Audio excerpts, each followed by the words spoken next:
trying to have a conversation with you. I'm trying to have a conversation with you. Are you listening?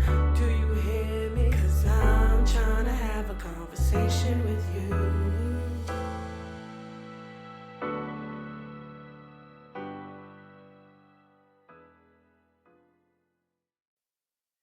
Hello, and welcome to another episode of I'm Trying to Have a Conversation with You, a podcast with two sisters who never seem to be done talking. I'm Monique, And I'm Kasha. and today is a big day. Today is a very big day for everybody because today is the day that we are in charge. Things are about to change, and they're going to change dramatically. So get What I get to do? prepared. First thing we need to discover is because now, Kasha, you are king, as you have always said.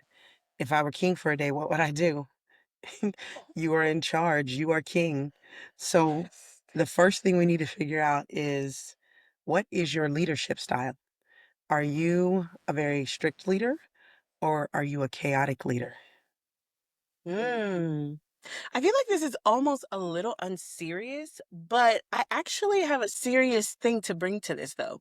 Tell me. So years ago, I was working this job and I had a leadership training that I truly valued because it sounded like one of those corny things where it was like, what's the difference between a boss and a manager and a leader? And of course, they want you to get to the end result of like, I'm a leader. But um you understand why people view people as bosses and why people Hmm. view people as like managers and then why you view someone as a leader. So Right. essentially, like, it was a 3-day training, but I love that training. I valued it because it was saying that a leader is someone who doesn't always want everybody to just follow them blindly. A leader wants you to understand why you're headed this direction. And a leader Oh. also takes counsel in those who are essentially below him or below her. Hmm. Um, and so I think my leadership style would be the type that would take counsel, but I would not be afraid to make a decision that everyone doesn't agree with for the greater good, if that makes sense.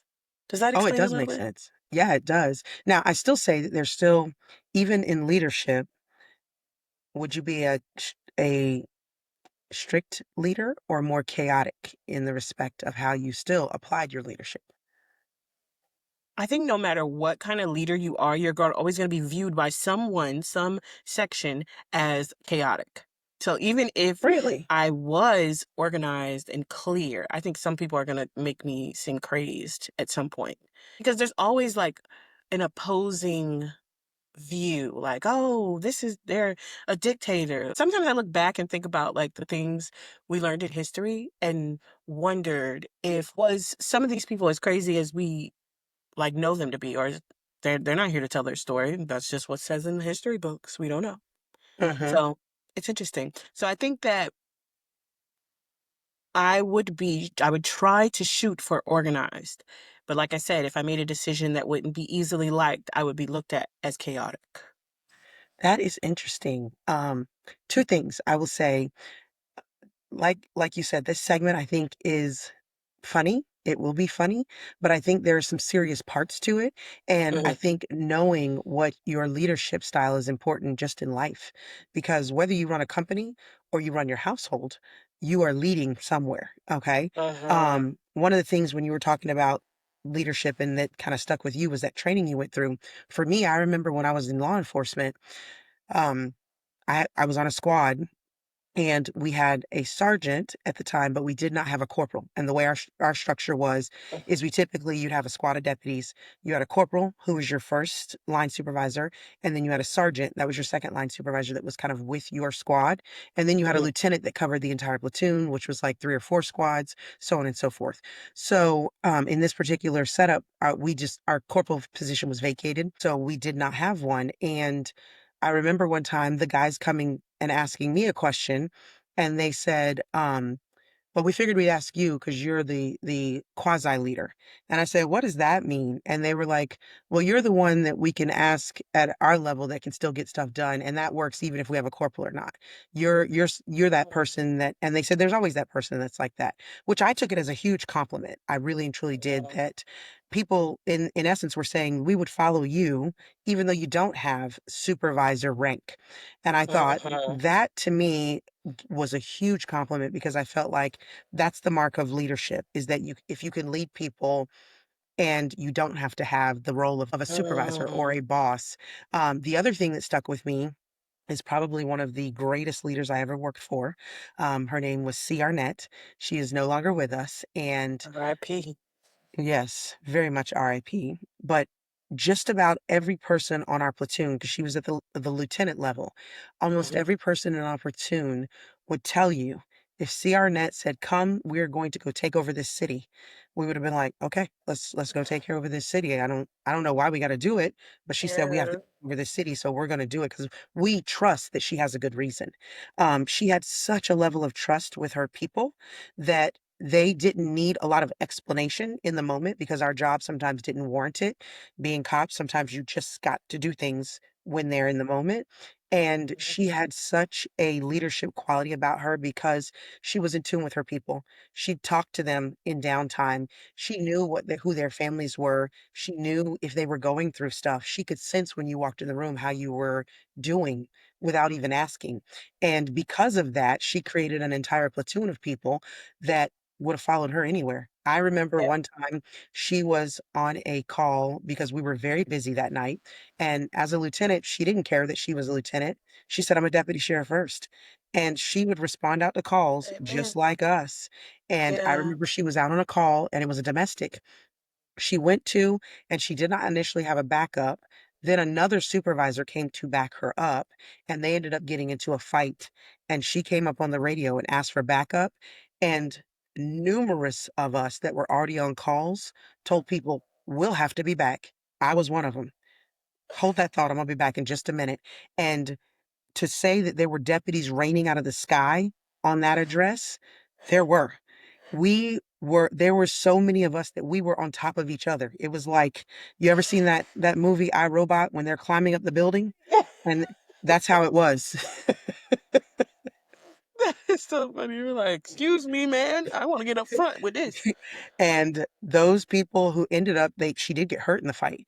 They Mm. realized that was a very bad mistake on their part Mm. because we like she was like a mom out there doing this Mhm. job with us. Mhm. And it was like we were all her kids. She loved us all differently. She would get on to us. She would back us up when we were right. I mean, like that to me, she is the leader that I would emulate in if I ever did get into a position of supervisory or I owned my own company or what have, that would be the leadership that I think could translate across any business that you were doing because I think Mhm. you've got to trust your leadership in order to Mhm. follow them. And Mhm. in order to trust them, you have to feel like they care about you. And in order for them to care about you, they have to know you as a person. And it Yeah. just goes from there. Now, the other thing I will say that I found when you said that most people will view you as, I think at some point people will view you as chaotic. I think the very opposite. I think because when Mm. people don't like the decisions you make, they are going to call you strict. And I think as a result of, like you said, I am one that I would never be afraid to make a decision because I feel like I am the type that I do make decisions based on fact. I try my best to take emotion out of decision making processes and take what do I have in front of me, evaluate the evidence that is in front of me, what are the variables that are included in this evidence, and how can I make the best decision based on what I have in front of me. I'm not Right. saying the right decision. I'm not saying when we go and we look at it in hindsight, could we have done something different? But I fully True. believe that in the moment, you have to make a decision, the best decision you can, based on the information that you have. And based on and information changes from moment to moment in many cases. And I feel like in the moment of the situation and why the decision needing to be made right then can affect the decision that you make. With that Right. being said, I think when people are steadfast in being comfortable with making decisions, that at times that people who disagree with them will say she thinks that she is the one that only that her ideas are the only ones that matter, and she is so strict almost from that perspective. And Yeah. I would say like your kids, sometimes you tell them this is what you're going to do and this is Good point. why, and this is you're going to do it this way because I have life experience that you don't have. And your kids immediately will say, oh my gosh, see, she's so strict. I don't think that goes away. I just think the verbiage of how they refer to it becomes a little bit different. So Mhm. when you said I think that people would view me as chaotic, I was very like, oh, very interested, because it's very different than what I feel like. I feel like people would view it as strict because you are Right. willing to make a decision and stand by it. You know what's funny is maybe I'm basing that on when I'm thinking about it, like you said, you're king for the day. I'm basing it on how a country views the leadership that has always have been. Like there's always somebody who doesn't like who Mhm, the president is or who mhm, the king is or whatever the case is, and not thinking about myself in that position. I know that I would lead from an honest place. I would lead from like I would not want to be bribed or be paid into submission at all. right, So that would change the way I lead. And mhm, so that's interesting because I'm like, maybe I wouldn't be the leader that leaders that I have seen before. mhm, So, And it's funny because I remember earlier in my work life, I always wanted to be in management and was like, oh, I always I worked and like, I want to be in management. I want to be in management. And I just, just like that natural progression or wanting to excel. And I had some early hiccups because I didn't have the best example of the previous boss. And when I got promoted, I wanted things to do be so good and so great. And so I had a lot of growing pains that at one point I was kicked myself for because I made big mistakes of being too strict, I'm saying, and too strong and how I delivered things. And that training, that's why I said that training changed me a lot because I still maintain that position. And I learned so much from that being like, yeah, you want to be understood and you want people to know where they're headed. Um, and I think about that because I love all the blame being on me. Like, actually, yeah, I do. I always love that the buck stopped with me. So that's why I think I enjoyed management. That's the part of management I enjoyed because when I tell you something or when I'm encouraging you to do something, I'm going to encourage you to do the very best or the rightest thing that you could be doing because when somebody questions you and you say, "Well, Kasha told me to do it," and then they come my way and I'll be like, "I absolutely did." And this is why. I would never ask anyone to do something that's out of the way or is, shifty in some way because then when it comes back, I have to deal with that situation. And I think that always served me, to be honest. That really served me well to say, like, I want the buck to stop here. And I used to always tell people, oh, and if they have any questions, tell them to come talk to me. Tell them I she said, can't and I fight. don't care if it was my boss, and they'll be like, "Oh yeah, like yeah, they said this," and oh okay, well tell them to talk to me, and I'll let them know I told you to do it. And I think that was appreciated sometimes when I had the right situation for sure. Is that and I like I said, I like that everything stops with me because that way I can control the integrity of what I'm a part of. You know what I'm saying? So I'm not Yeah, going to ask anybody to do something outside of the lines because I want to make sure that we're doing this the right way. So like I said, when it does come to me, you could be like, and then go read where it says that we're supposed to do that. mhm, I love Goodbye. it. And you know what's funny Oh, is when you said that, I was like, "Oh my gosh," I think that was something that I enjoyed, not from a manager or supervisor standpoint, but, like, as a deputy, when I made a decision to take someone's freedom, I did it by the letter, hmm and I was always fine with going to court. I was always fine with answering to my supervisor. Well, this person's complaining. Why'd you make this arrest? Well, here's why. This is what the statute said. This was what the real life situation is. And this is how, when I overlaid the two, how I arrived at my decision.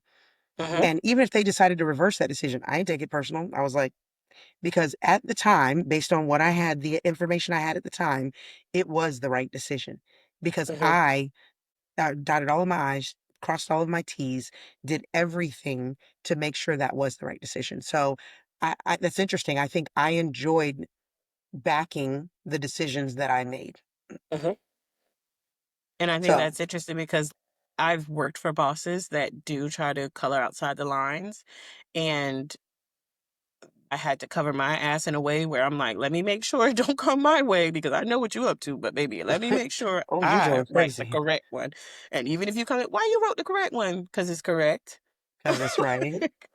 And then what you gonna do? You gonna tell it, escalate it to your boss?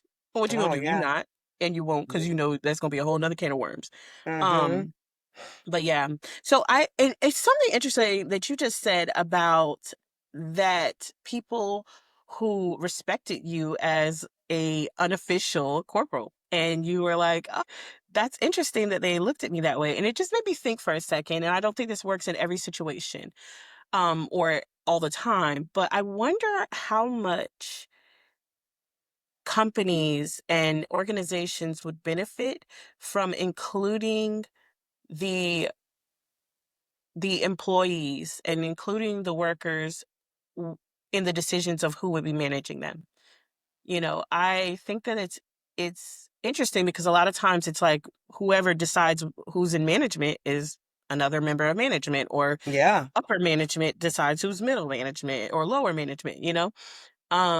It would be interesting, and I wonder what that would look like. What would the Yeah. structures look like if you were promoted based on your trust with others? And Mhm. when you think about it, in some ways it could be a popularity contest, Yeah. but that's what it is anyways. You know what I'm saying? Even if you're True. like, that's what it is anyways. You're kind of coming in, even if you're coming in from outside the organization and you're like, hey, this is what I'm like. You're just like, your interview is like making sure that this person thinks you're like likable and Vote that you for could do this me. That's job. what it's Vote like. for me. And girl, I had a conversation the other day about somebody who interviews well, but works like shit. Terrible. And I could not, I'm just gonna say, as in the position that I was in, I could not Tell them. I could not tell them. I couldn't Don't save do anybody, it. you know what I'm saying? I had to save myself. I had to put the mask over my own face, and everybody else, I hope you make it through this plane crash Good luck, because y'all. but I secured my oxygen. I know because I already had this Straps. captain. This this this pilot I already crashed in the plane crash with this pilot, Art, but you didn't I know know. exactly who you're talking about. I already been in the plane crash with this pilot, but you had no clue that this pilot had lost his license. So, baby, Yeah, and he then could tell it you was like all the flight hours he had, though. interviews like a mother, okay? And several times, because this person Yeah, has beat me out in jobs, and I I found out. know. Yeah, so that's what I'm saying. And then don't know a pill of beans and is thug thistle. Let's just say that. Thug Thizzle. Kasha So said I it had to didn't work secure out. my And mask. I secure my I know what's let me get ready. Like before I picked the lock before it even I mean let me pick this bitch and let it drop down now. Cause y'all don't know. I'm not finna wait for it to drop The down. I'm plane finna is get in. gonna go down, y'all. It's going down. But Yeah. yeah, so they like I said, it's a popularity contest. So like there's people who interview well who are, definitely like, oh yeah, like I'm like me, I know things. Um and then, there's people who know how to schmooze those people. They don't have they're already in the organization or they're in the company. They know how to schmooze everybody, and that what gets them promoted, not their Right. knowledge. So it would be interesting if people got promoted from the view of the bottom up of saying, hey, we vote this one. Like, yeah, this one is good. I would follow her anywhere or him any place. So I just thought I that was think interesting. that's I think that's super interesting though. I love that. Think that I'd never thought about that because I think there's been some companies that have tried to implement, oh, we do get input from a peer recommendation or something, but I think Mhm. to have a process that was heavily based on your peers have to say, we want to follow that person. I Mhm. think that might be a game changer. It Yeah. could be. So we kind of discussed it, but I just want to get a clear answer from you. Do you think that based on the type of leader you are, that you would make fair decisions or emotional ones? I kind of already said that I try to make my decisions without emotion because I feel like emotions cloud judgment, cloud you being able to make a good decision in many Mhm. cases. So when I make a decision, I try to make sure that I am not using any kind of emotions as much as I can because we are human beings, and try to make sure that I'm making fair and informed decisions. What are your thoughts? I think that when there is a blueprint, when there is some kind of understanding of how things are supposed to go, you have a law book or something to look through and say this is how things should occur. You Hmm. should not make emotional decisions because it's clear. You can see it in Right. black and white what should happen. Now, there are things that are unprecedented situations. And Hmm. I think that in those situations, and even the ones that where you know you have a little you have to use your discretion. I think discretion means that you are using a judgment, but Hmm.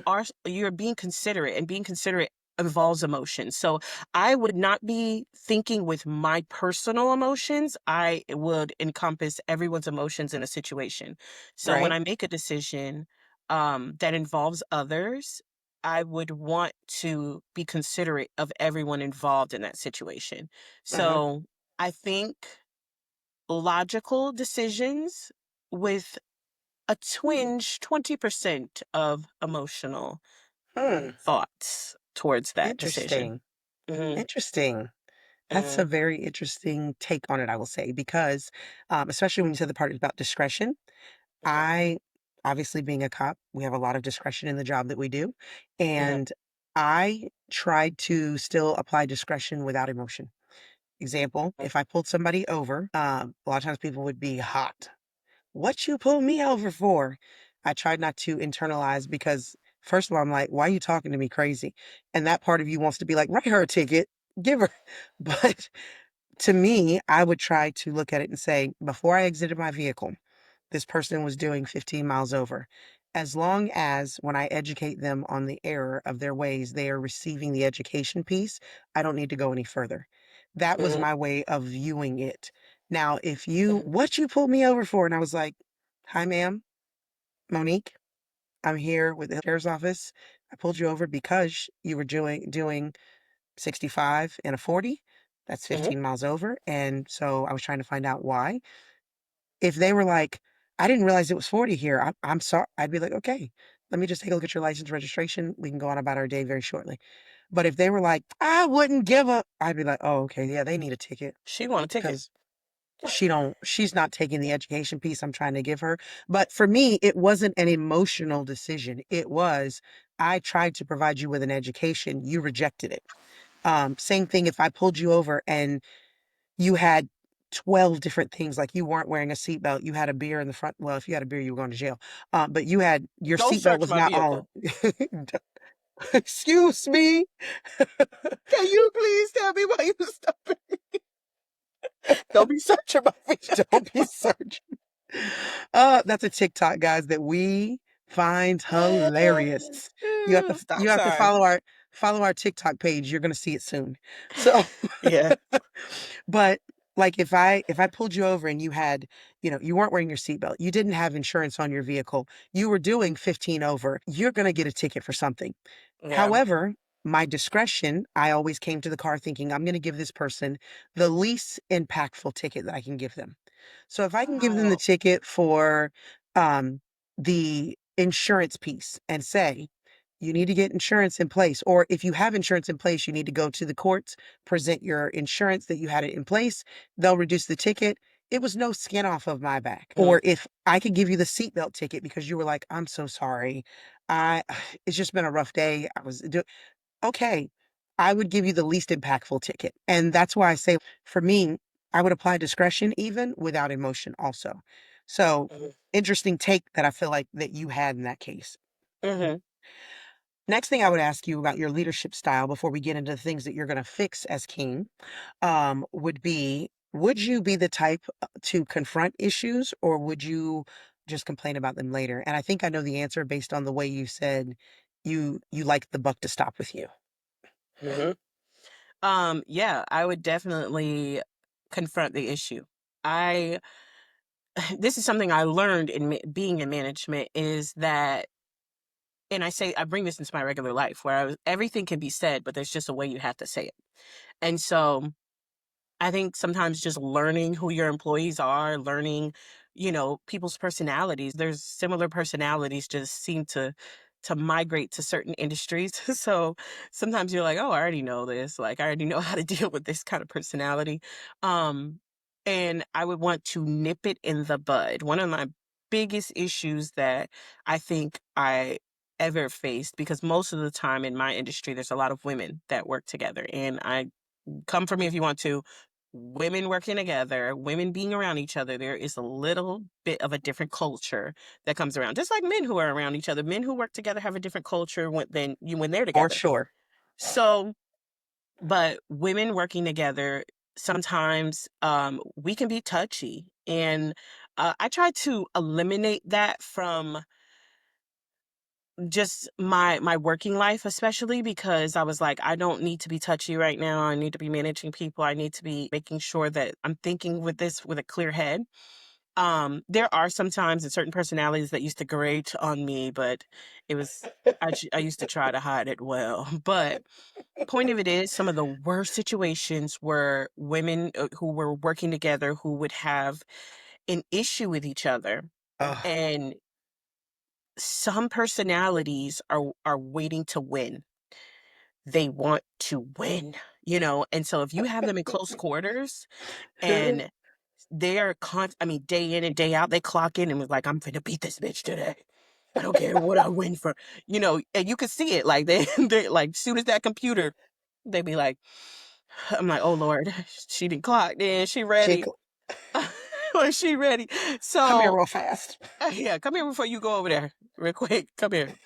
Um, the thing is that I would have to nip that in the bud very quickly. And and I still, it's, there's a lot of things that roll around in my head, but one of We the know. ones that I wondered if I gave all parties what they needed in that situation was, there was this personality, and I agree, this personality was very, I'll just say it like this. So there was a teacher and an assistant teacher in early education. Sometimes it does have to deal with your credentials. And sometimes if you have similar credentials, it could go either way. So sometimes we have a lot of co-teachers.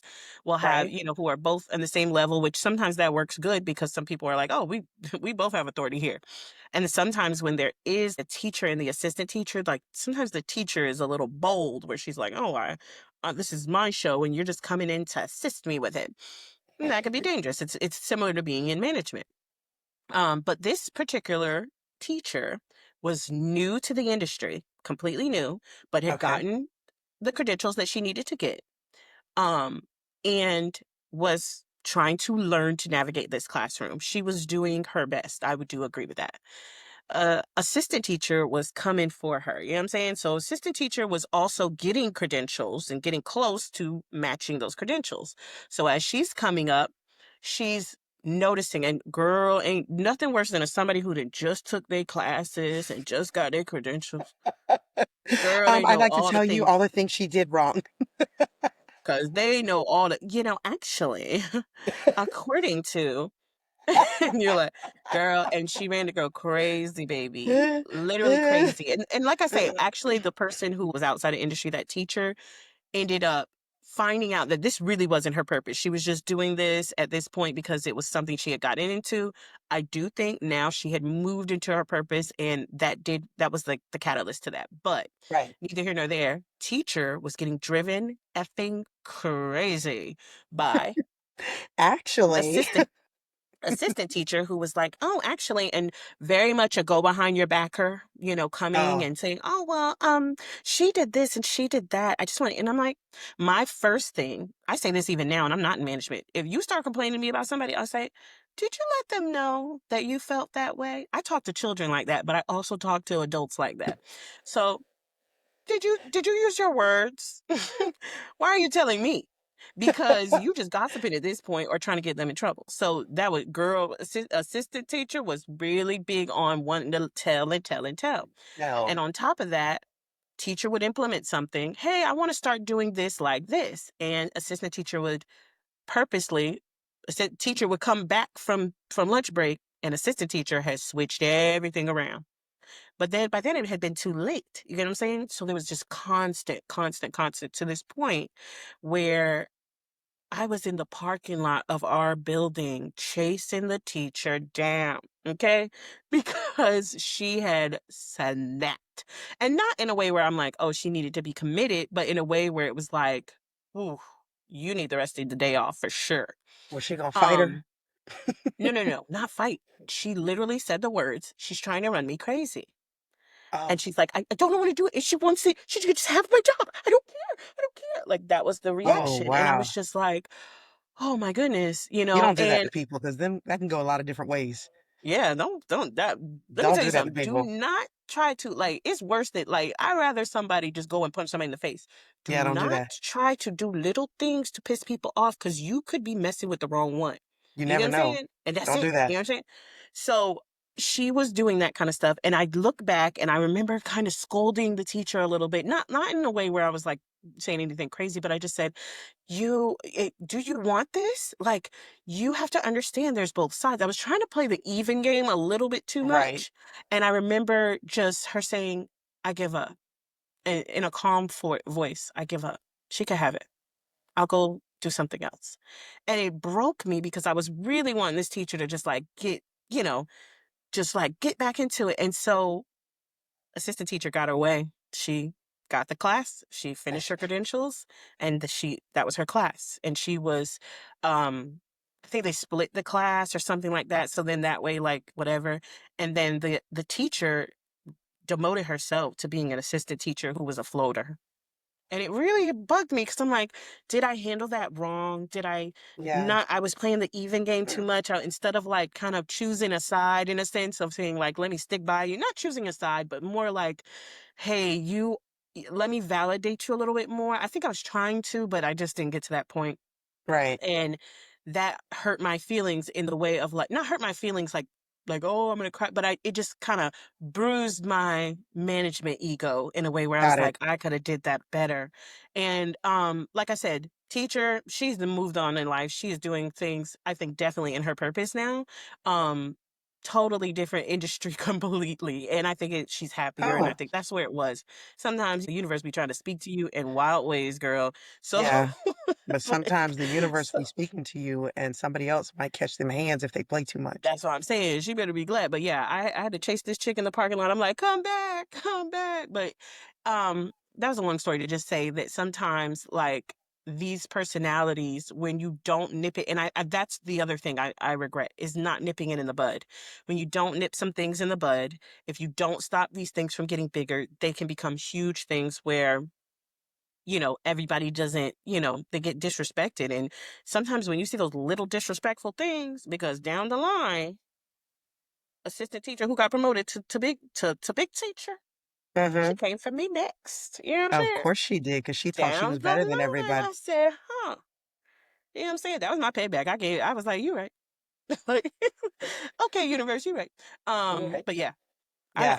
I went on a tangent. Go ahead, girl. No, I love it. That was, but I think very similar to you. I'm one that likes to confront issues Yeah. because of just in general. I think I've always been the kind of person that's like that because I don't like Mhm. to fight. And so for Yeah. me, I always like to confront things before I get mad or emotional. So confronting Mm, issues has always been something that's been easy for me. And then going into law enforcement, you have to engage people, sometimes violently engage people while not being mad.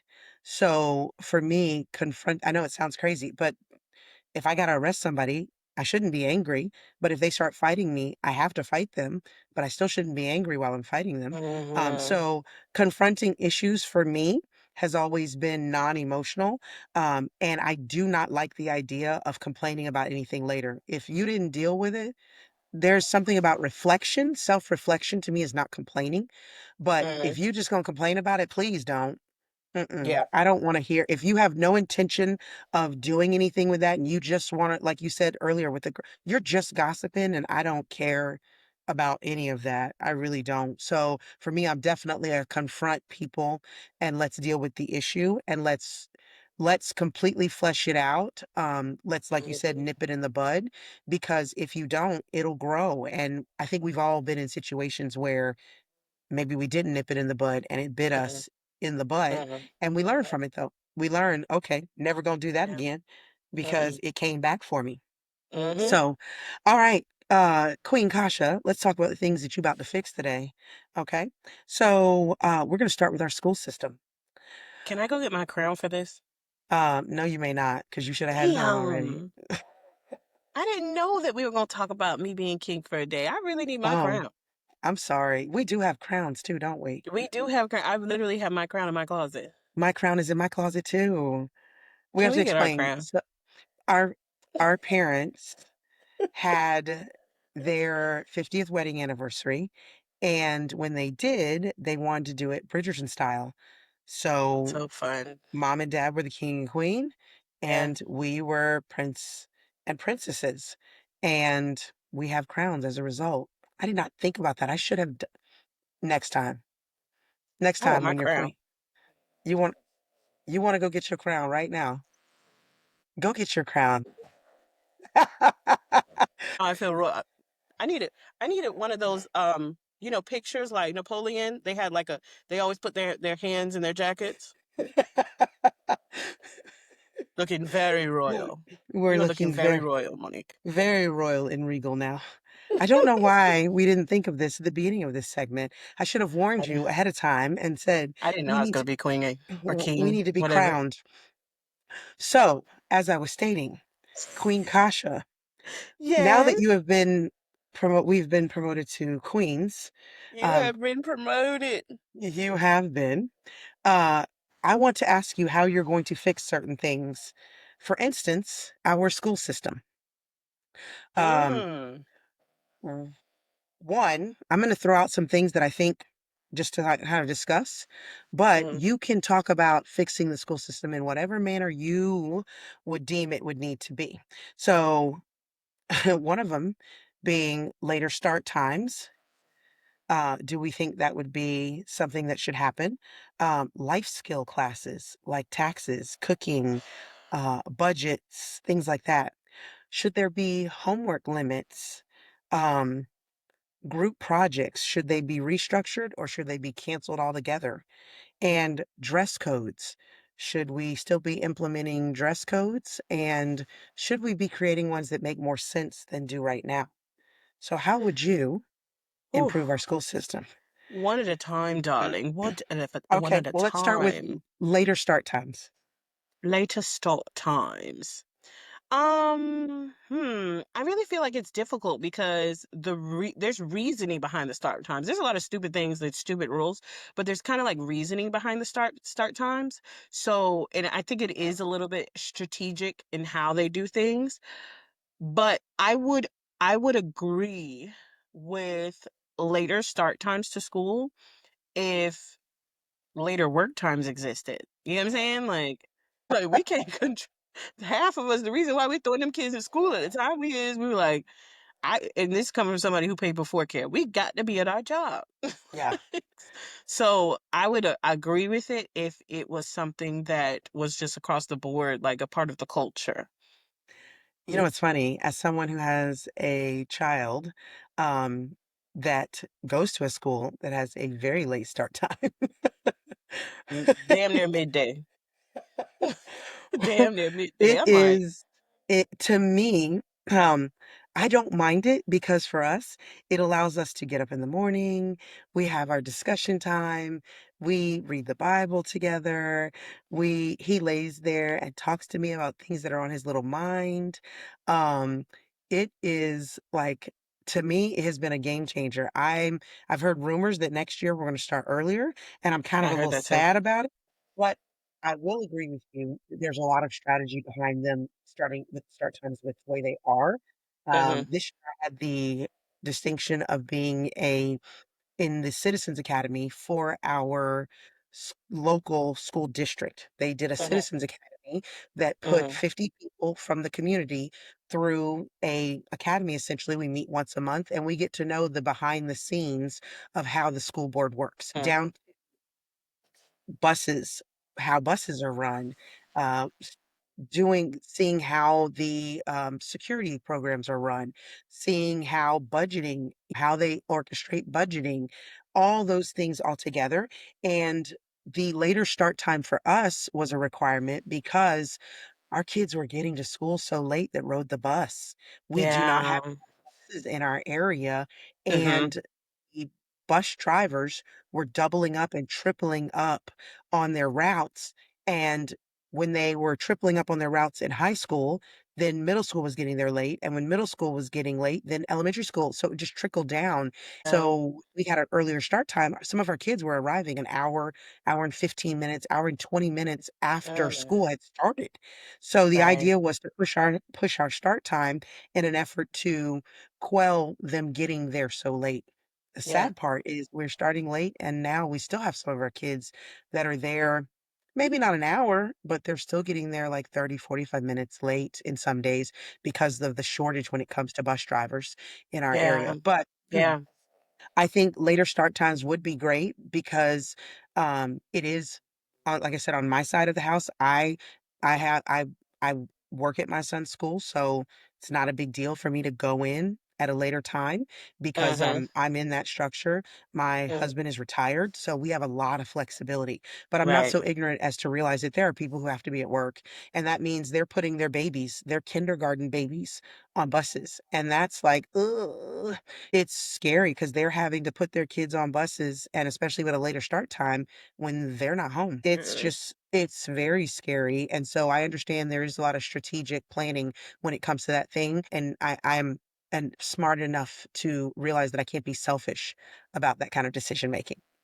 yeah, So, next thing was life skill classes. Should we be teaching our kids about how to do taxes, how to cook, how to budget their money, how to do minor repairs in their homes, how to look at their vehicle and determine what work it needs done? We are turning out kids, I think, that are a lot of times because they are test driven academics, mhm, and we are turning them out with lots and lots of test-driven points that are being hit, and they have no idea how to call their doctor and make an appointment so they can go and mhm, see them, or mhm, how to get a prescription, or how to pump gas, or how to change their oil in their car. I know people don't do that a whole lot anymore, but, or like, what do I need for my taxes? What is a W-2?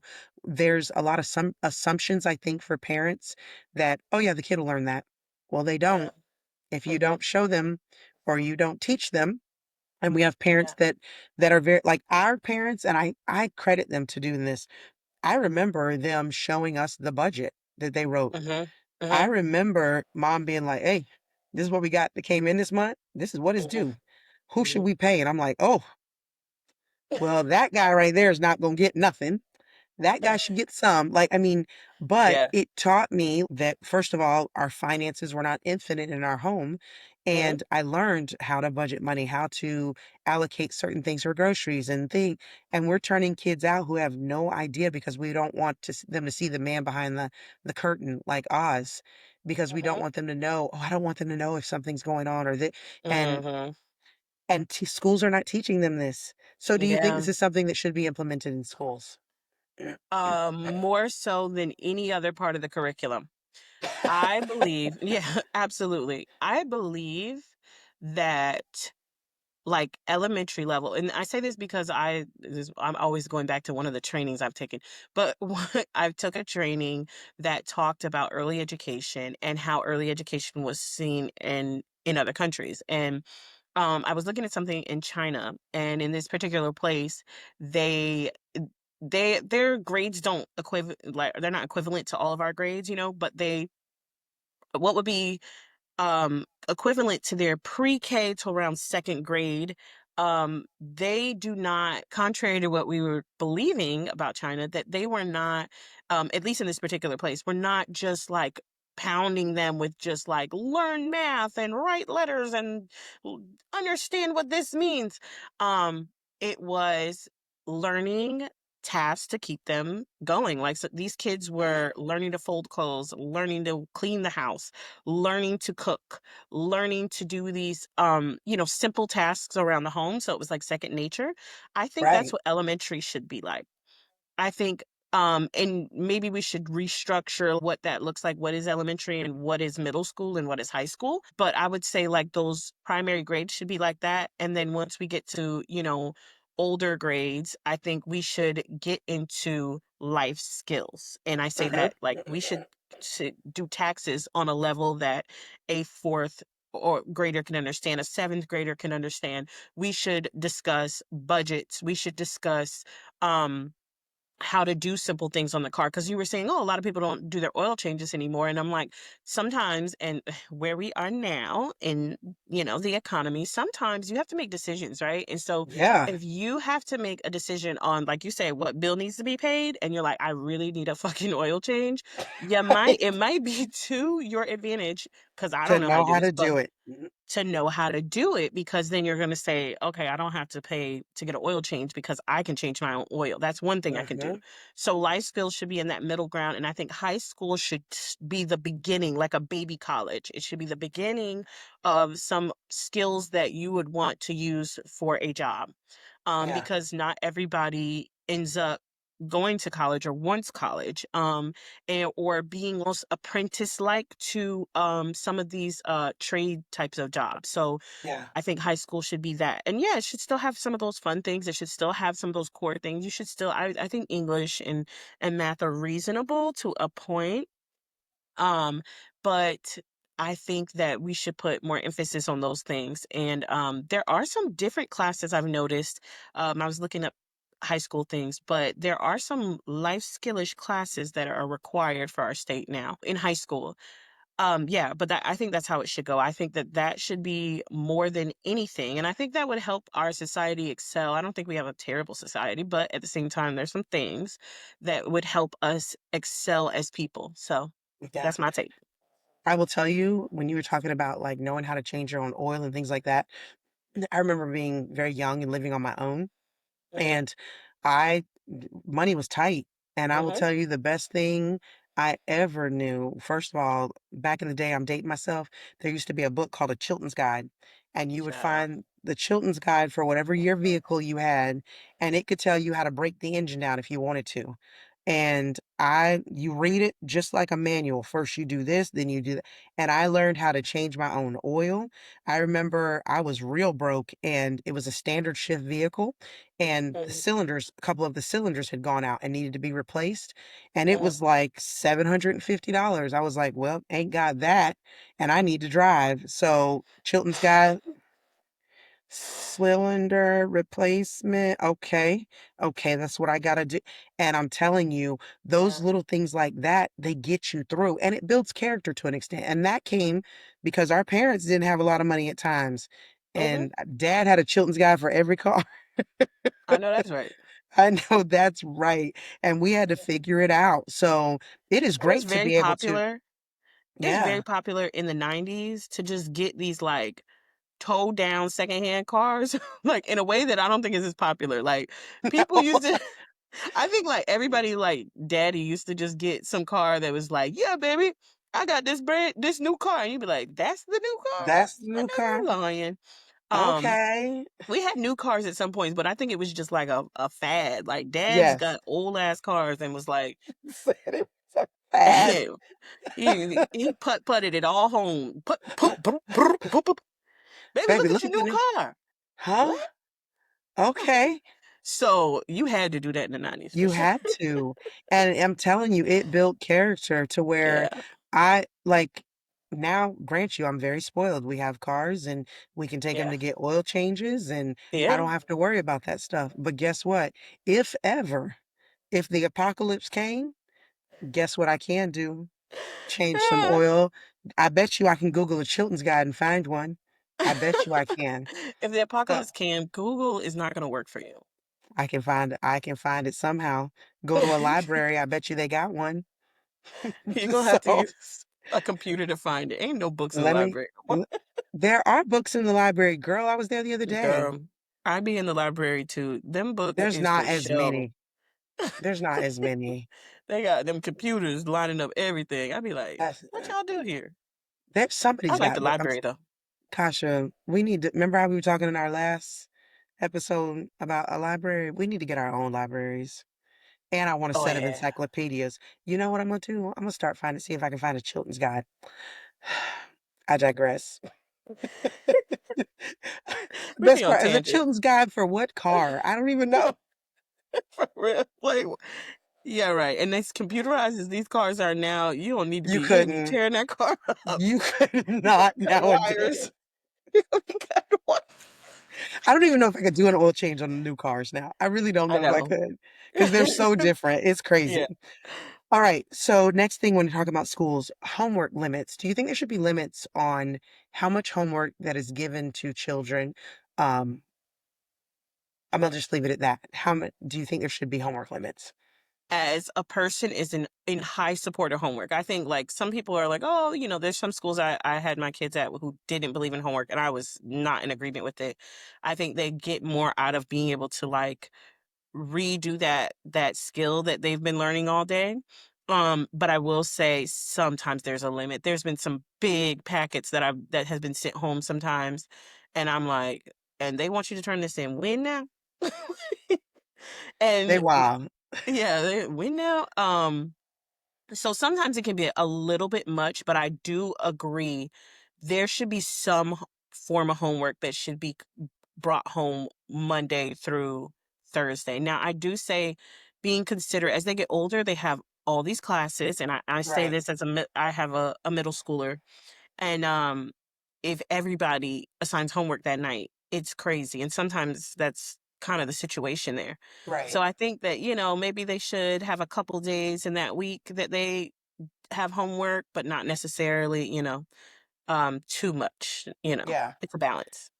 I think that I agree with you there. I think definitely, um, my son, their homework is optional at their school most of the time. Oh, interesting. I he does not get to opt out of it in our home, Mm, because there's a correlation to his grades, and mhm, I definitely can see his grades do very well when we reinforce it at home. And mhm, I'm when he was a baby, I used to read a lot of books and about how the brain works and things like that. mhm, And typically, as your brain is learning something, it learns it during the day, and then it needs something to kind of reinforce it, and then at night kind of downloads that information. And I mm, believe that the homework accompanies that download process.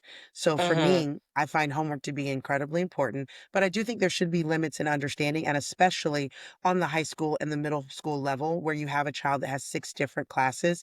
I think there should be a system to say, like, if you have your first and your third period get homework on Mondays, and your second and fourth period get homework on Wednesdays, so that those kids are staggered with homework from only maybe 2 classes every mhm. day, so they're not Yeah. being bombarded, because I do Mhm. think that in the other side of the house, kids are involved in extracurriculars because they Yeah. have to have them now to get into Yeah. colleges.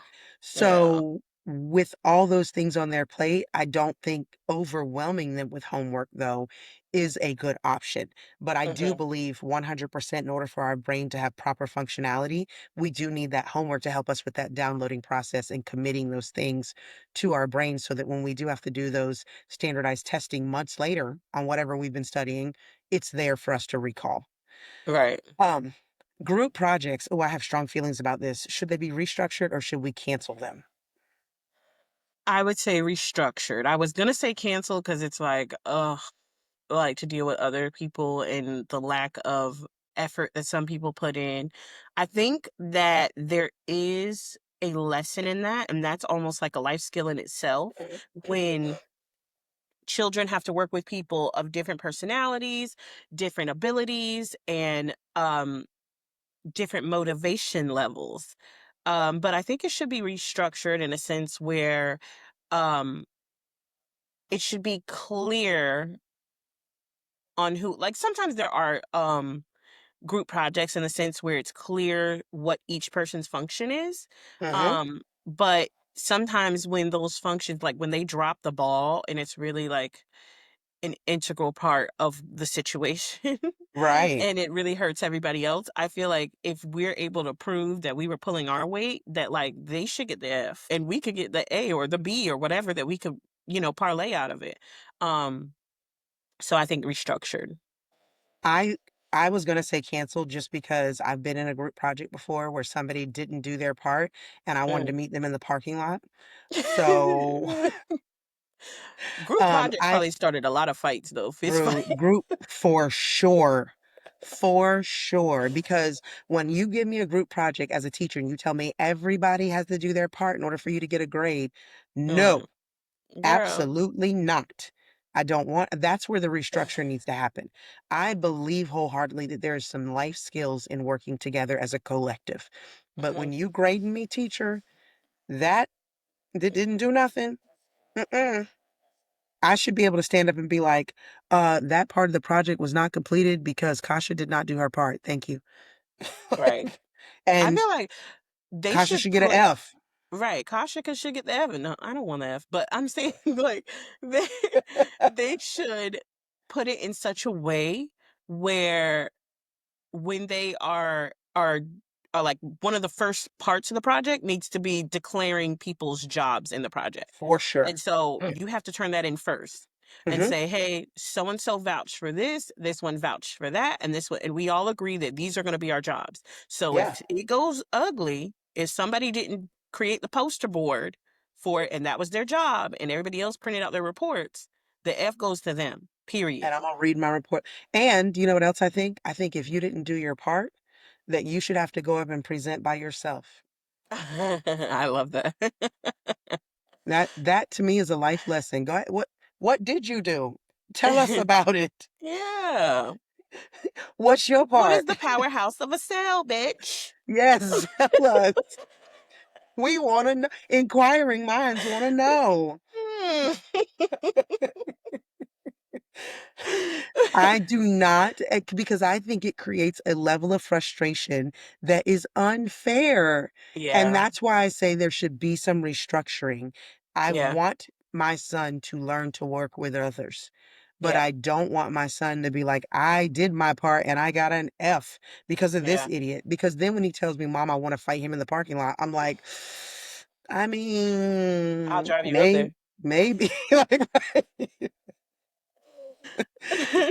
Like, so do them, but make sure that the grade is an individual grade is how I think it should go. Yeah, You should facts. be your grade should stand alone, even though it is a group project. That is Yeah. my opinion. Dress codes. Do I grew up in the life in the time where if you attended public school, you did not wear uniforms. That was not until I left school that they started Mhm, implementing uniforms in public school settings. Um, my little one goes to a school that they do not have uniforms implemented. mhm, I know your kids go to a school where they do have uniforms.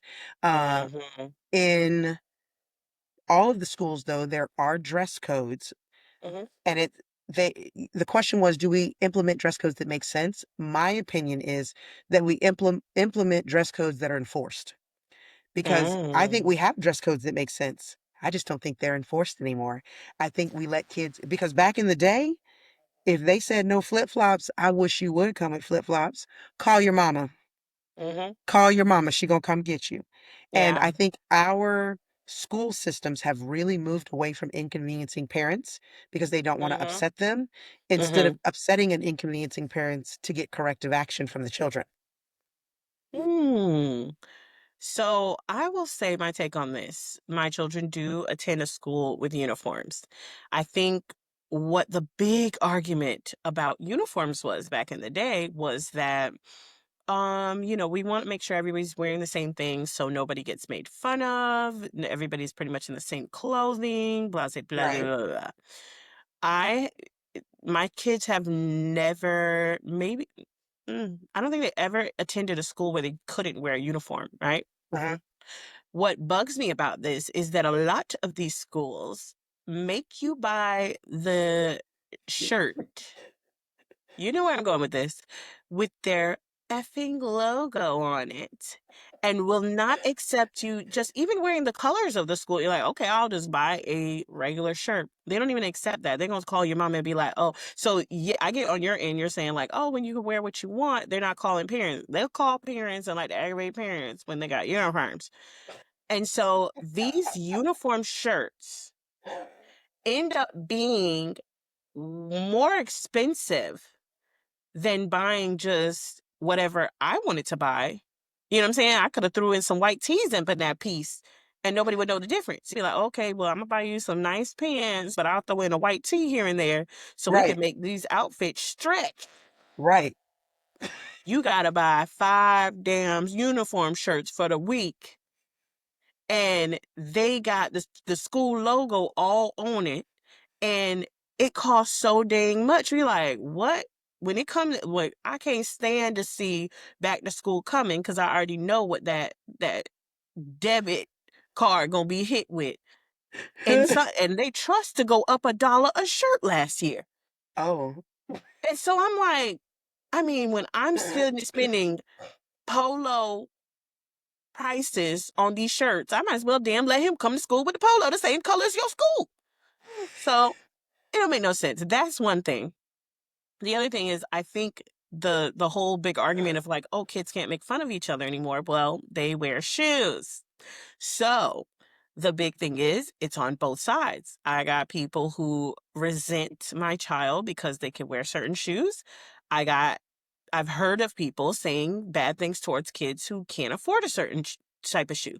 So it didn't really get rid of that. I remember, and like I said, I have not had my kids be at a school where they can wear what they want as to date. But I remember growing up, I went to school and like you said, we didn't really have the uniform thing was just coming into to play when I Yeah. was leaving high school. And I remember that some of us who had bodies that looked like this, and I'm just gonna say it out there, a lot of the black girls who were built a certain way, Mhm. we looked more provocative than others and would get called out for dress code violations way more. I would get a dress code, and I was not ever one to have no skirt on my yin yang, but at the Right. times I had a hips and butt and things like that. And I would get called for that dress code violation so easily. And Yeah. maybe that is something that was a part of the shift of people not wanting to bother parents now, because then you got the parent who are like, wait a minute, on the way to come and pick up my kid or bring my kid an outfit, I passed another girl with shorts up her ass. Right. So what was the difference? But they were very slim or whatever the case is. And however they Right. were looked at, they weren't looked at the same way. And my body Right. was looked at more provocative. So I I get had it. a lot of issues with that. And me and my friends, we talked about that when we were in high school in that sense. But I think that it does have its place. Like definitely Yeah, um having your dress code, there needs to be some standards. Along with that, I would say that teachers need to follow the same standards as the children. for I sure. have been around and I've been in school sites where I'm seeing the teacher is wearing something that the kids are not allowed to wear. Right. And, if flip-flops are not allowed, there's a certain level of integrity that we have to have and For say, sure. oh, teachers shouldn't wear the flip-flops either. You know what I'm saying? Not So 100%. They shouldn't. it's kind of a loaded thing. But I think the um, dress code should be enforced across the board. But mhm, you brought an interesting point when you said about people who are built different, and mhm, specifically ethnic people, black mhm, people who are built different. Then they're getting these dress yeah, code violations while you just had this other girl walk by and her shorts are just as short. It's like yeah, that's where I think it needs to be a fair. If you say mhm. your shorts need to hit fingertip length, I don't care what your body looks like. If it's not fingertip length, call your mama. Call your mama. Call your mama. That's all I I'm never saying. forget, I had to wear these lost and found baggy pants, cargo pants, because they talking about I had this my dress was too short. And I said, cargo pants? Like, that made me mad. I got next to me. You, it's the way you said it. I had to wear these baggy. You was right back in that minute. I said cargo pants. Oh my Like, god. girl, what? And then I passing somebody outside the hall with her shirt longer than her shorts. I know was like, you lying. I know you lying. Like, for real. I was back in that Oh, mode, girl. 20 years ago, oh, girl. I went back. oh my gosh. Okay, well let me calm Kasha down. We're gonna move on from schools. We're gonna talk about fixing everyday etiquette. Um, Oh, public behavior. indeed, darling. Uh, loud phone calls or phone calls being on speakerphone in public. Not allowed. And as queen, you are banished to the dungeon if you do this. I cannot stand somebody at the store. I don't care if you somewhere where you supposed to be discreet and I walk up on you, like, okay, you was at the park by yourself and I walk past you. But when they be at the store, huh? What you had said you wanted? Chicken nuggets? I ain't cooking chicken nuggets and that. Girl, get off this phone. Get off Like, the and it's phone. not that I care you're on the phone call. I care that the other person, I can hear what they talking about. Well, I want Right. chicken nuggets. Chicken nuggets is good. Get off that damn phone. Girl, the invention of FaceTime. I'm so mad at everybody. Who Uh, invented FaceTime? I want to slap you. That FaceTime is for a private it conversation. is. Put FaceTime your earbud in. FaceTime is at home. Like, you know what was crazy to me that I've discovered is like really super normal to people? Being at work or out in public and having their significant other on FaceTime just looking at them. Oh It's my, this is a generational thing. crazy. That's This is a very nuts Gen to Z me. thing. Well, I don't know. Some of these millennials are doing it too, but I be seeing people just around the world with their just people. And it don't even be like there's some people who do it with their sisters. Like I was looking on TikTok, they were like, this girl was like screen recording her and her sister. They literally just be living their life. Now, I understand a little bit like they're like stay-at-home moms, so I think they have a little loneliness that might be happening there. Okay, But but they ain't bothering nobody at their house. right, I'm yeah, talking they're at about their out in house. You know public. what I'm saying? But yeah, in public, at your Or job, you like at what you your job and you supposed to be helping me and your boyfriend just looking looking. at you. What, And be like, who is ma'am, that girl? I didn't know nobody was in here with us. what is we doing? Like, what is happening? That's Girl, yeah, that's wild very to me. common. Just constant, all day too. I'm like, your phone ain't running hot? Like, what's going on? Like, for real, you got it plugged up all day or what are we doing? Yeah. It's wild. What about people who have no spatial awareness? And for me, when I thought about this, I something I hate is being somewhere, especially where there's a lot of people, and somebody will be walking backwards and they'll be looking forward and then they'll walk into you. Oh, like you're in the wrong, or walking forward while they looking behind them and then walk and you be study trying to like dodge them and they crash. They have no spatial awareness of the fact that you are somewhere with other people and that you need to be respectful of their space and time and energy. What, do they go to the dungeon for I that? I happen to love someone who does that. My son, who we call Bull Run, Bull walks Bull run. backwards all the time. And I try to warn him before it happens. Hey, hey, hey, hey, Bull, you finna run into and it's like a surprise. They're like, oh, and then Oh, people are really nice. Oh, okay, it's fine. I'm like, if you knew that this child walks backwards all the time, I don't know why. Like I would just fight natural him. habit. If he stands there for a minute, he will start to walk backwards like he can't control his body. He's like, oh, it's coming. I'm like, can you please? Especially in public places. Oh my So gosh. I feel for that. I don't know if that's just a tick of his. I'm like, what are you doing? Come back. Um, my spatial awareness issue is this is my absolute pet peeve. Going to the grocery store and this person wants to look at the pickles or whatever the hell they're looking at. And they stop their cart in the middle of that Never. aisle and Hmm. start messing with these pickles. I be like, I be working overtime to hit their shit. You know what I'm saying? Because I'm like, like, don't do this to me. Because for me, every single time, baby, when I want to look at something, first off, Pull over. I think we grew up, all of us grew up very hyper, like aware of our surroundings.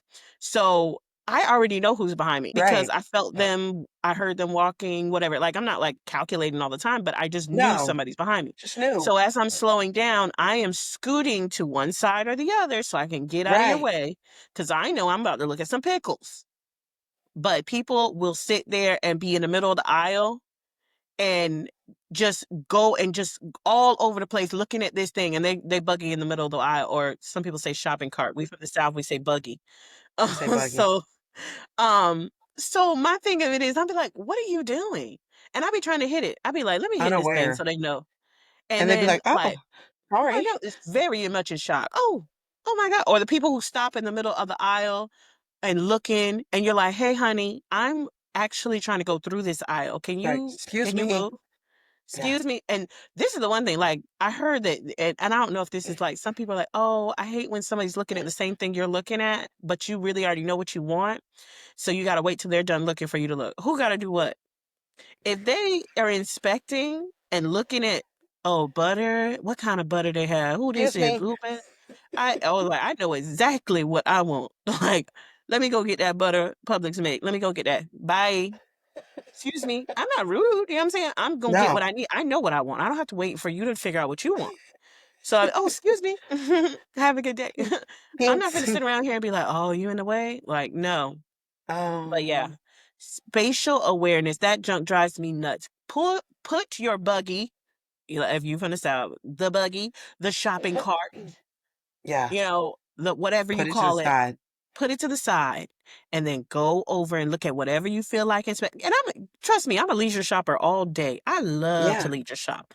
I enjoy going and being like, oh, let me look, let me see, let me discover something new and exciting. All But over it. at the same time, I'm not gonna sit here and just interrupt your space because I'm leisure shopping. I'm relaxing. Like, man, Pull pull over. pull over. And they need to be Uh, cops in the store. Woo! Like, woo, sorry, ma'am, I'm gonna have to write you a ticket. so Impeding the flow of traffic. I'll put that light on my shoulder. Woo, ma'am. Did you know? Did Please, you know? please get a blue light, start carrying your camera, and start pulling people over in the store and issuing them citations. Turn it off, walking off. Yeah, this is some bull that you doing right here. Did you There know you go. this is a through aisle? This is not a parking aisle. Parallel park your mother trolley right now. Parallel park that shopping cart Oh quick. my gosh, please do that, please. Oh my I god. love it. Ah, so now I wanna talk about just basic manners, like holding doors, saying please and thank you, and recognizing people's time and energy, like, if we have plans, what's the cutoff for me to cancel? Mm. If we have plans, what is the cutoff for me to cancel? I'm not going to cancel unless something really urgent comes up anyways. Right. Um so it it could be an hour and 15 minutes before because I'm not going to cancel unless it's really urgent. But if Right. I decide like, "Oh, I don't really want to do this anymore," I think I need to give you about 3 days at least. Oh, for sure. I am not a planned canceler. Not If I don't really. wanna do something, I'm not gonna commit to doing it with you. I'll That's the just other tell thing. you, I'm not gonna do it. I'm not gonna, and I tell people, I'm not gonna even lie to you and tell you I'm gonna be there because 'cause I'm not going to. My friends will all tell you that I am very blatant about that. "Oh, yeah, I'm not doing that." No. "No, thank you." And I'll say that to them. But if I tell you I'm gonna be there, I am typically a woman of my word, and I'm gonna come. Yeah.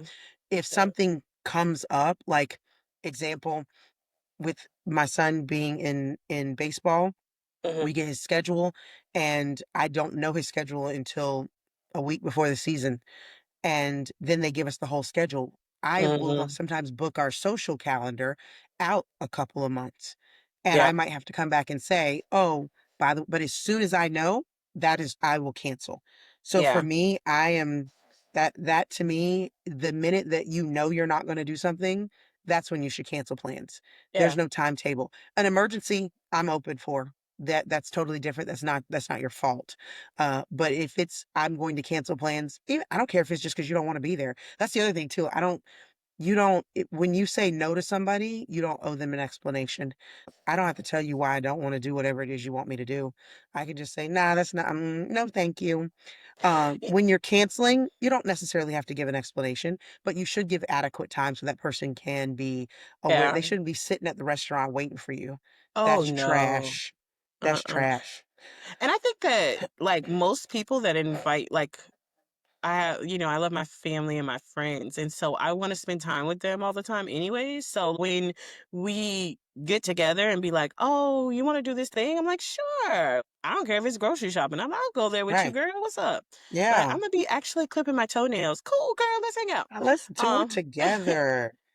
but people who I really just don't wanna hang out with, mm, I probably would always say no anyways from the get-go. Like, I'll be like, Yeah, I'm just not. "Oh, yeah," and you know what? I will probably be like, "Oh, I gotta see what we doing that day," and then I just Mm, never tell you what we doing that day. yeah, I'll be like, that's not for me. Yeah. I'm definitely one to say that. Oh, that's not for me. No, I'm not. And I am classic to say, I'm not going to lie to you. I'm not going to do that. And I feel like And that's people will along the go, lines. Monique, and I'm like, I Yeah. mean, I don't want to lie to you. You want me to tell you? And I'll say, you want me to tell you a lie? Do you wanna hear a lot? I mean, I feel like that's along the lines, though, if it's something I don't wanna do, like, somebody like, "Hey, you wanna go skydiving on Saturday?" Be like, "Absolute fucking lutely not." Like, I don't care who you are. But sometimes I was there's, just like, gonna ask you, Kasha. yeah, not happening. I tell you I'll do it, like, when I'm in my 90s. I'll be like, I'm close enough now. Might as well." Close enough to what? I mean, I'm not doing like, it. No, I'm not but doing it because God might have 150s carved out for me, and here I am at every 90 jumping out 150, of a you plane. you like, Mm-mm. you get up there, you was about to make it to 150. I know you I lying. I Say it. know you lying. I feel like sometimes there's people I don't wanna do things with too. Like, you know what I'm saying? So Yeah, that's the difference. I'm like, it's not even the fact that what you're like, "Oh, I hate that always when the person was like, went to that restaurant. I wanted to go to that restaurant with you. I told you about that restaurant." You be like, I I ain't know. re That's why I I took know, somebody babe. I wanted to go with. I ain't wanna go with you though. I love Sorry. you, miss you, bye. Bye. So I have two more little segments I want to ask you about, and then Okay. we will be wrapping up. So, Okay. workplace culture Mhm. fixes. Do you think we should be moving to, and I think it's starting to happen, honestly, a lot already, a 4-day work week? Oh my gosh, that sounds like a dream. Okay, absolutely. And when this is official, just know that your queen will automatically make 4-day work weeks immediately. It would be decreed. Hear ye, hear Absolute. ye. Hear ye, hear ye. Um, I definitely think a 4-day work week. I mean, it's a wonderful work-life balance. I feel like, and I no, and I don't believe in the 4 10s either, to be honest, but I don't like the idea of the 4 10s. 4 8s No, still, and still 4-8 eights. still. Like, Yep. but I think that is just, it's awesome. I think it's a work-life balance.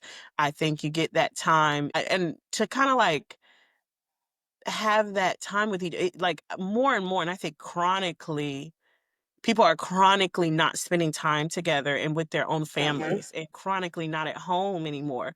And so I just Yeah. feel like that would be just another way to just be able to support that, like 100%. 4-day work weeks, four I think eights, I would not 4 10s. That I is agree. going to be. My thing is this, that 4 hours, if you did 4 8s, you Mhm. go from 40 hours to 32 hours, right? Yeah, 32. 32 hours. I Mhm. feel like that you would get a more maximized employee Mhm. because I think that people are going to work more in those 4 days than Mhm. if you looked at what the real work that is getting done across 5 8-hour days. I think there's a Mhm. lot of effing off happening in those 5-day work weeks, Pretend work. because a lot of pretend work, a lot of moving papers from one side of the desk to the other, because I think people are burned out and they are, like you Mhm. said, the work-life balance isn't there. So I am fully in favor of a 4-day work week, and I agree Mhm. that it should not be 4 tens. I think it should be 4 eights, and I think you will get a better Yeah. version of that employee because I think Mhm. you'll get a happier employee. A That and I refreshed think employee. yeah, and I think Yeah. happy people, like in that movie, Don't happy kill people people. just don't kill people. We were on the same lines. Happy people We don't kill were, people. but I think happy people also do better work. Yeah. What about, PTO, taking paid time off without feeling guilty? For me, this one did not resonate with me even a little bit It because I shouldn't. have never felt guilty about taking paid time off. If you didn't want me to take it off, you should not have given it to me. I am from the school of thought that I am a professional vacationer who works on the side. So for Amen. me, uh, I don't know what taking time off and feeling guilty looks like. Even as a cop, I felt bad when my fellow zone partners had to cover because I wasn't there, but that was not my fault that we were understaffed. And for me to be Right. the best employee I could be, I needed to go on a 7-day cruise. Yeah. So I feel like, yeah, like I remember a girl I worked with. She used to always take her PTO, and her thing is she's like, they gonna act like they not gonna be approving my PTO. Girl, prepare the others. That's what PTO stand for. Prepare the others. And so she used to crack me up with that. I will say work culture has a lot to do with that.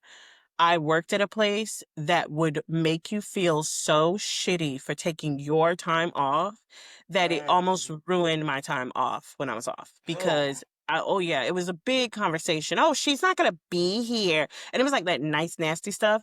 And so they're like, yeah, oh, she's not gonna be here. So all of us have to sure not. work. And Yep. I'm like, "Oh," and I could never really enjoy that time off. What Mm. I'm doing now, I do enjoy my time off, and I absolutely love my job. That's the funny thing. I hated working Yeah. at that other place, and they were like They when would I have had hated time off, me I was like, back.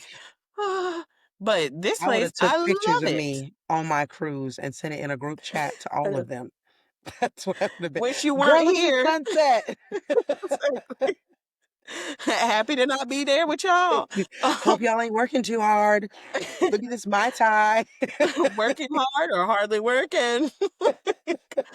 Like, for They would real. have hated me. That was something I have never struggled with ever. Yeah. So I feel like as queen, yes, everybody, in fact, you are required to take a certain number of days off every year to go along with Absolutely. your I 4-day work think, week so that you can be refreshed. 2 weeks is abuse. Like, 2 weeks a year is pure abuse, okay? I will not be allowing that. At least 4 weeks. At I least. agree, for sure. Like, at least, at the, like, bare Mhm. minimum. But it 4 should weeks be 6 vacation. weeks, like, should be common. You know what I'm Yeah. saying? Because like you say, refreshed employees work different. And I can't think of where I got this though, but they said that the average employee only gets actually 2 hours of real work done a day Yeah. because they're The in there rest of it, they're pretending. moving papers Yeah, around their moving from one desk, side of the desk to the other. typing typing JKQYLM on their computer. Just So yeah, oh, I'm like, hey, yeah, I'm getting that knocked out right now.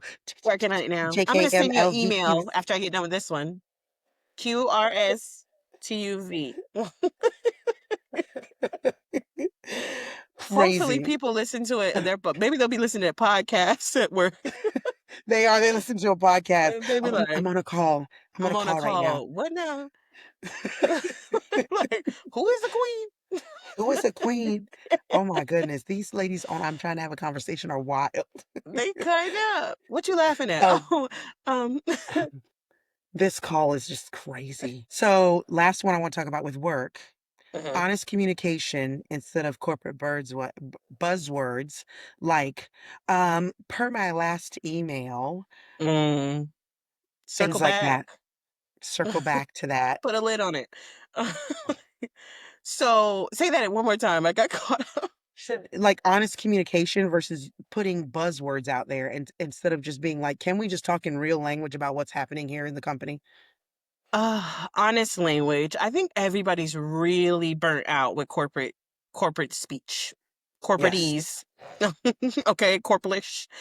Everybody's burnt out with that. And they know over what it it. means. There's no fucking reason to even beat around the bush anymore. We all know what you're saying to me. You know what I'm saying? Right. Um, Between that, like I read emails and I'll be like, this is Chat GPT or this bitch got an attitude. One or the other. You know what I'm saying? I already One know or what's the going on. other.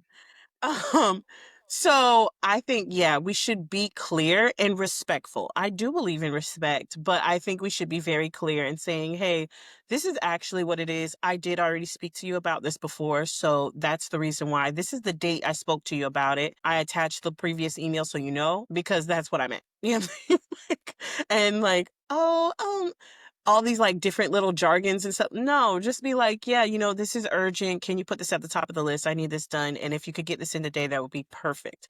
Like, just say it. Clear, concise. I actually like that because that's how I speak anyways. And like I said, I everything can be said is the way you say it. So I actually Yes. like speaking to people in a clear way. It was like, this is what's gonna happen, and this is what I am capable of, and this is what I'm not capable of. Right. You know, be Right. real. I think the best thing, like thing you've said it several times, but anything can be said. It's just how you say it, Yeah. and that's what we are beating around the bush.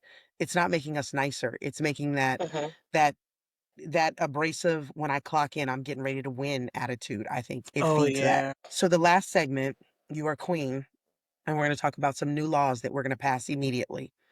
Okay. I am going to be immediately passing a law that insurance companies, I don't care if you are a health insurance company, you are a home insurance company, you are an automobile insurance company. If I file a claim as someone who has been paying every single month on my um, Give me a minute. insurance that is in force at the time of whatever catastrophe that occurs, you have 30 days to settle that and pay Oh. the person out because I think Oh. it is utterly ridiculous. We live in Florida. People get hit with hurricanes, and 2 years later, they haven't got money to have their homes be rebuilt. That is Facts. insane when we're talking Yeah. about $1 billion industry. Mhm. Queen says either you pay or we now start tacking on an interest charge every day. Ooh. I actually was thinking you were gonna say either you pay or we slay. Like, I was gonna say, "Ooh, I need a sword." I'm not mad about that. I think that we should start carrying swords too. I think if I cops would carried love it. swords and not guns, people would be way more scared. Oh, Just real yeah. talk. If a Now cop pulled up and I went would wield a sword. and wielded a sword, people,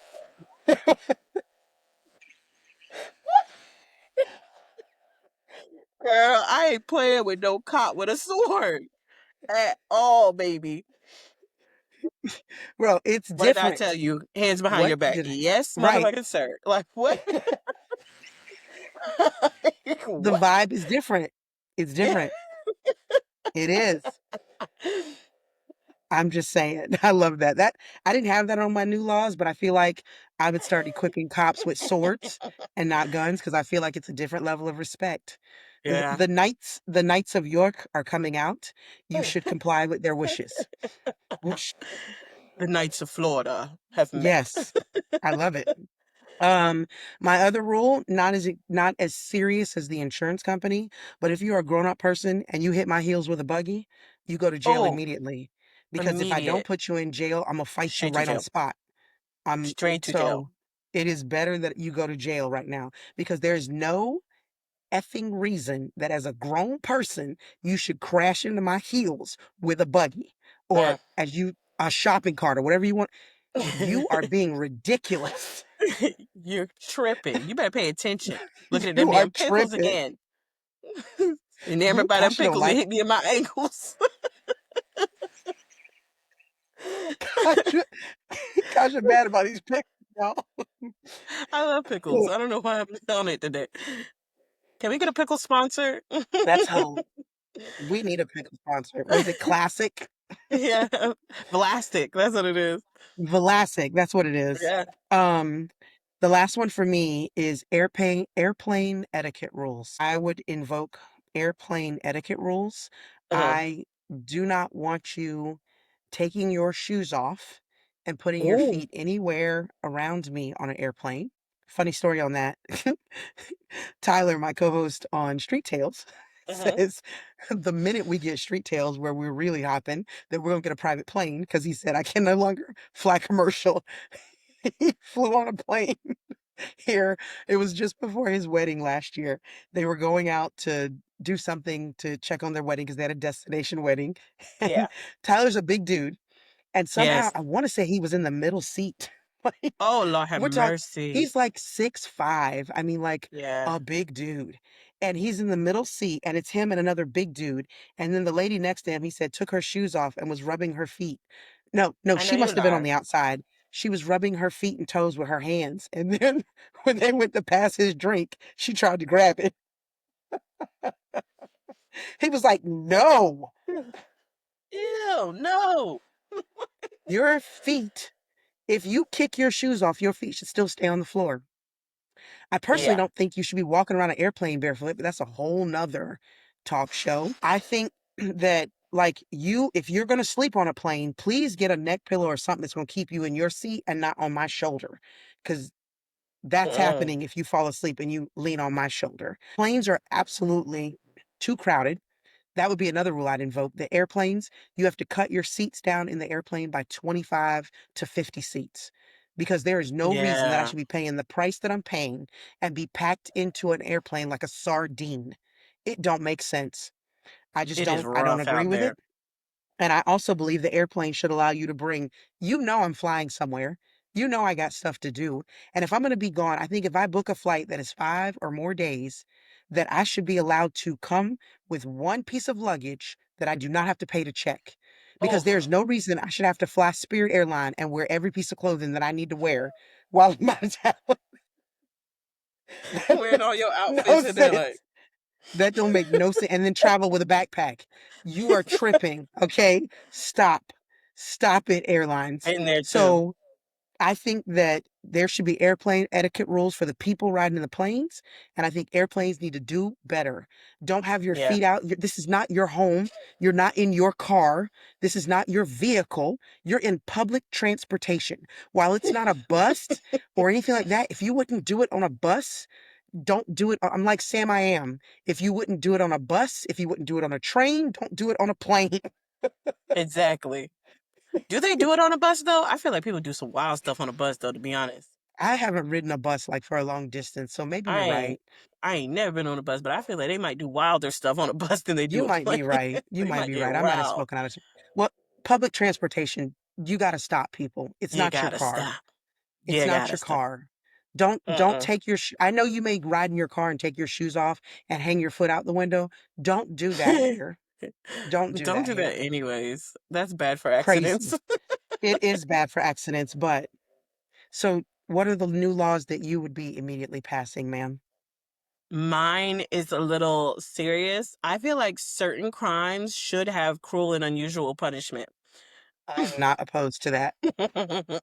Certain crimes, not every single thing. I think crimes where people can be reformed, in a sense where we could like really see and say, oh, whatever.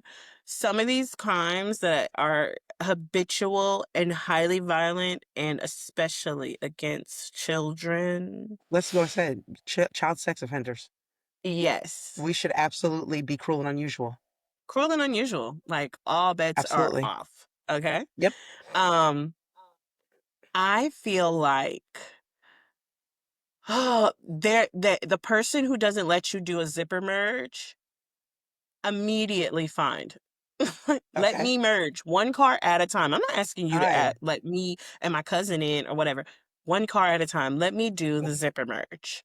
Stop Yes. trying to own the highway. Like, vroom. Well, Okay, everybody knows you have that bum ass F-150 that you're excited about, but we don't care. Like, we don't care. oh my Half the time it's gosh. white anyways. It's not even a cool like paint job. It's not even that good. oh my gosh. Like, yeah. Ah, I for feel all the like people out that's there driving white jerky. F-150s. And they're like, triggered. Like, why is she coming for my white Why did she F-150? come for us? I'm so upset. Yeah, they do. They be showing out. Actually, I think it was a white F-150 today that annoyed me. Um, that's one of them. Let me think. Oh my gosh, I cannot believe you have not named one that you've told me about 800 times. Oh my gosh, that's why I'm like, oh, it's like so many that I probably like I'm blinking. Can you remember any of them? People riding bicycles. I don't. Bicycles. I have such a problem with bicycle. You know, my thing of it is, it's not the fact that I don't like that you're riding a bicycle. I think it's so green. I love that for you. What I don't like is that you pretend you're both a pedestrian and a vehicle. Vehicle. You do what you want. Oh, I'm gonna jump on the sidewalk. Now I'm gonna jump off the sidewalk. Now I'm gonna get really close to the lane, and then I'm coming out. And you know what? I think I want to turn left in front of this car. Like just whatever they feel like.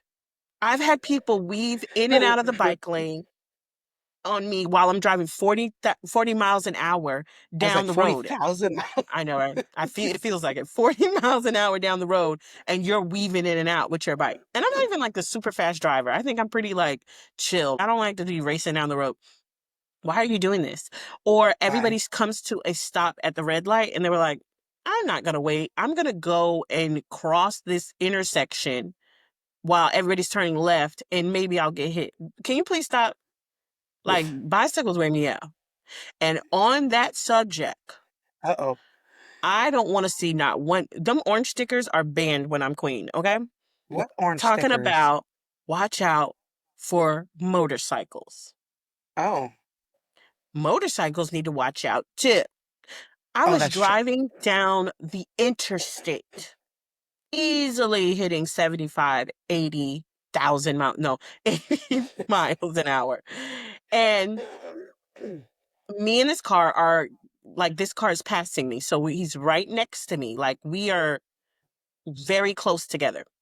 And Mm, this motorcycle I goes already in know. between both of us, could have clipped my side mirror or whatever on the interstate, baby.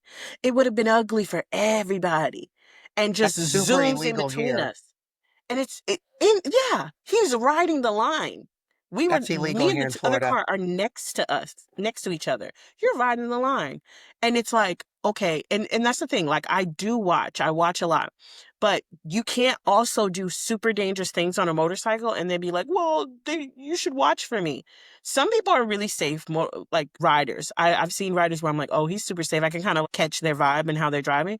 But some of them are awful. Wild. Actually, least favorite, a Kawasaki, a Honda. Don't come over here with that She's already mad motorcycle. at though. And I know they probably like, we will not be sponsoring y'all. But you know what? Because they drive the worst. Like a Harley might, you'd be like, oh, okay, the Harley gonna chill out. But when you had one of them, but when it comes to, they be, they want you to know like they got two wheels and they're fast. Okay, okay, baby, Okay. we see you. Crotch rocket, slow down, calm down. Slow down, calm down. Take a breath, Yeah, Queen Kasha. I know. Well, that Hot button. is officially the episode. I will tell our people we have officially fixed society. Vote for us, and you're welcome. You don't have to vote. It's gonna be a coup. I'm coming anyway. Oh my goodness. This was so much better than I thought it was going to be. It So really is. I had a I good time. loved it. I loved it. So I'm Monique, and that's Kasha, and I believe this conversation is over. It's over.